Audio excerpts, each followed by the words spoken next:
Hey, what's up, everybody? It's Charles Sabanso, and welcome you guys to another episode of the Dreamers Pro Show, where we cover everything from sports, hot topics, classic debates, and entertainment. And we give you guys a fresh perspective on things and how we see them. So we're talking about Stephen A. Smith again today. So as you guys know, Stephen A. Smith has what a lot of people call main character syndrome, right? Where he thinks that everything is about himself. So recently, current Nick, Josh Hart, made some comments about Stephen A. Smith when he said, "For me, I think Stephen A. is a part-time Nick fan, needs to shut the hell up. He barely knows the guys that are on the team."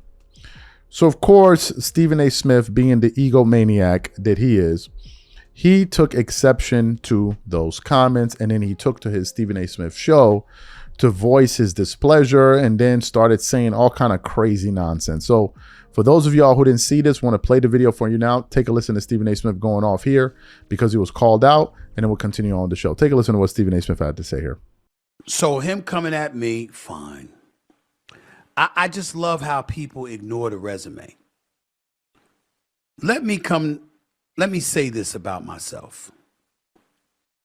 So I spent 20 years covering the NBA, and I'm on the road and in locker rooms for over 100 games a year. Damn near 120 games a year when you take into account the playoffs and the multitude of locker rooms that I have to go into. And because my success on television has me in studio, and I'm not there at the games the way that I used to be, and as a result, I'm not going to know the players the way that I used to know the players. I don't know shit. Really?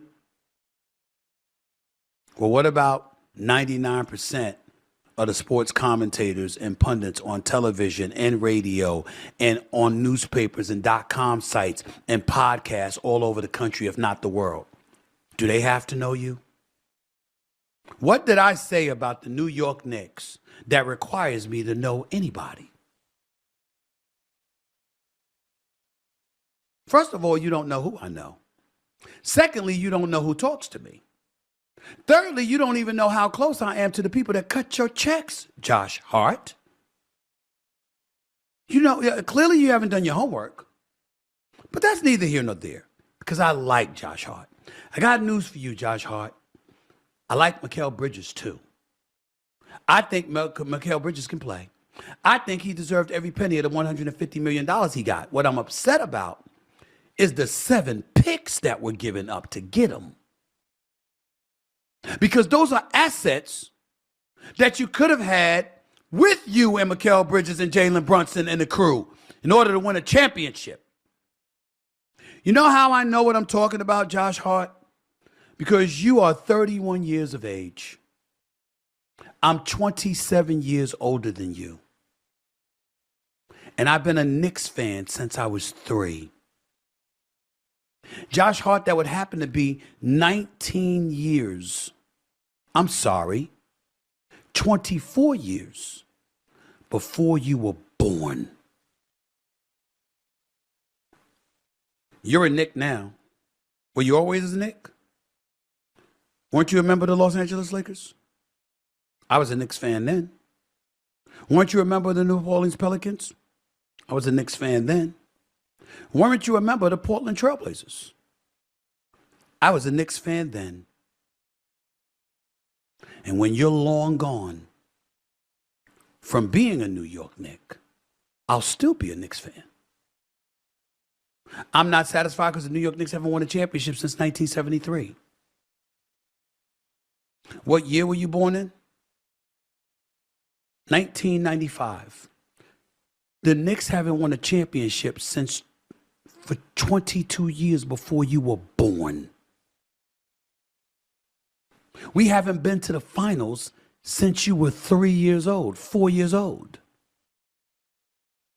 So when I see an opportunity slipping away from the New York Knicks, I'm sorry if I'm not courtside with Spike Lee wearing my Knicks blazer, cheering y'all on. It's usually because I'm working, bro. So you heard what Stephen A. Smith had to say. Well, let me just say this. NBA fans were not happy with him. I want to read some comments here from the Shadow League and just go through some comments. One guy said, nah, this is corny. Josh Hart brings more effort in one post and possession than Stephen A. Smith has brought to journalism in a decade. He turned on his team just like Trump do. Another fan quipped on Facebook. Another one says, Stephen A. is the reason why real sports fans watch podcasts instead. A third user commented. Another guy said, why is bro always beefing with players? Ain't he a Knick fan as well? Another guy says, Stephen A. calling out the only guy on the roster who actually plays 48 minutes of winning basketball is peak comedy. Stick to the scripts, Stephen. Another fan said, Josh Hart has more heart in one possession than Stephen A. Smith has had in 20 years of reporting. Leave that man alone. And it kept on going on. Another guy said, let me read this one. Man, Stephen A. Smith, Stephen A. Smith been in the game longer than Josh Hart has been on the planet. Nothing he said was wrong either. And then some people started defending Stephen A. What are my thoughts about this? I'll give you guys something to think about. Right before producing this show, I was about to watch a video on ESPN First Take, a clip that was published on YouTube, where they were about to talk about Joel Embiid, you know, the whole thing of the tweet, and then he didn't play it, and he said the team won't let me play, blah, blah, blah, blah, blah. At the very beginning of that segment, Stephen A. Smith says, Joel Embiid, stop responding to every little thing that's being said about you. That's what he says about Joel Embiid.